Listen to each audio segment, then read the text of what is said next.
नमस्कार दर्शको, उजने धरणाची दिनांक 15 ऑगस्टची अपडेट आपण घेणार आहोत। त्या अगोदर सर्व भारतीयांना भारतीय स्वातंत्र्य दिनाच्या मनपूर्वक व हार्दिक शुभेच्छा।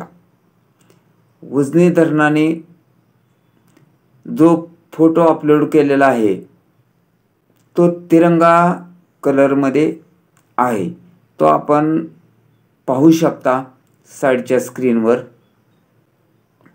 तर दौंडकडून येणारी आवक अथवा नदीत सोडलेला विसर्ग किंवा इतर विसर्ग सर्वच आज आपण पाहणार आहोत।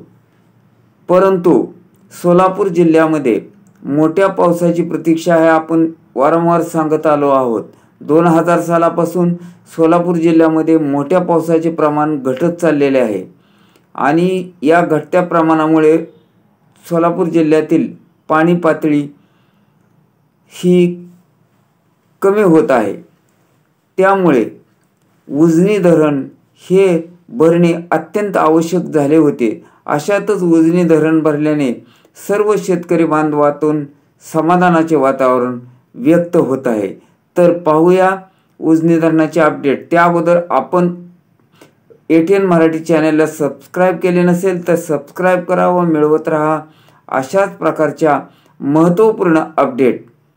तर दौंडकडून येणारी काल सायंकाळी अपडेट अशी होती की 2025-51 क्युसेक्सने पाणी जमा होत होते।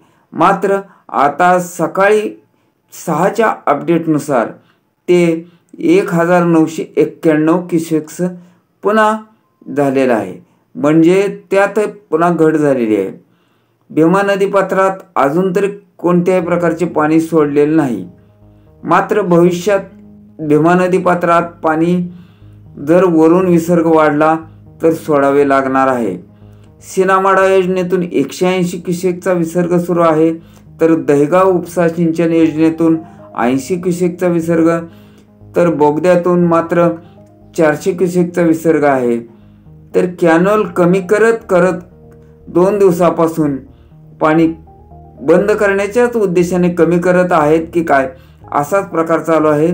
तर कॅनल कमी करून 400 वरून आता तो आज सकाळपासून 300 क्युसेक्स करण्यात आलेला आहे।